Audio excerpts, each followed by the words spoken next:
Bonjour à tous.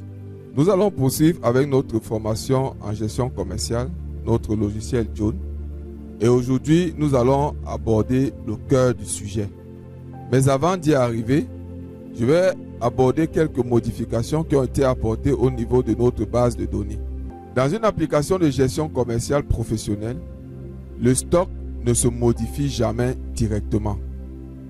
Chaque variation doit être tracée. Dans cette vidéo, on va construire ensemble un web service essentiel, le web service de gestion des mouvements de stock. Et tu vas voir, c'est lui qui garantit la fiabilité de tout le système. Avant même de parler de mouvement de stock, on doit améliorer nos structures existantes, les lignes de commande et les lignes des inventaires. Passons maintenant au cœur du module, la création du web service mouvement des stocks. Mouvement des stocks.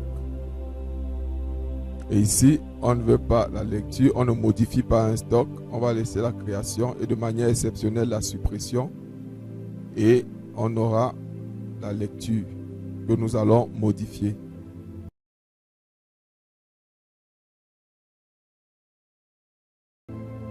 Ce qui est important de retenir, c'est qu'on ne crée pas les mouvements des stocks directement. Chaque mouvement de stock est généré automatiquement lors de la vente ou de l'approvisionnement. Au cours d'un inventaire, des ajustements peuvent être faits. Parce que lorsque il y a un écart entre le stock réel et le stock théorique, nous pouvons faire des réajustements. Mais cette partie des ajustements, nous allons l'aborder uniquement pour ceux qui ont des comptes premium. Bien, retenez donc notre règle de métier. On ne modifie pas un mouvement de stock. On ne supprime pas un mouvement de stock. On garde une traçabilité totale de chaque mouvement. Pour cela donc, nous allons mettre en place deux procédures essentielles. Une procédure de réduction de stock et une autre procédure d'augmentation de stock. Nous allons donc créer ces deux procédures.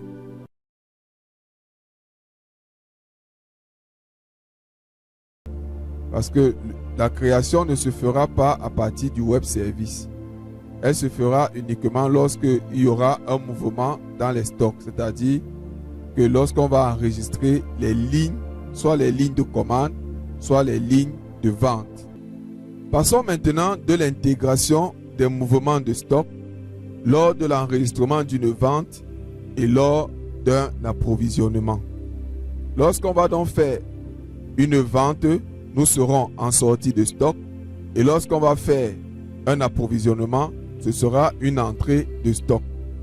Cela va se gérer donc automatiquement à partir de notre procédure enregistre mouvement à laquelle nous allons donc envoyer ce paramètre M mouvement stock. On va donc dans ligne de vente.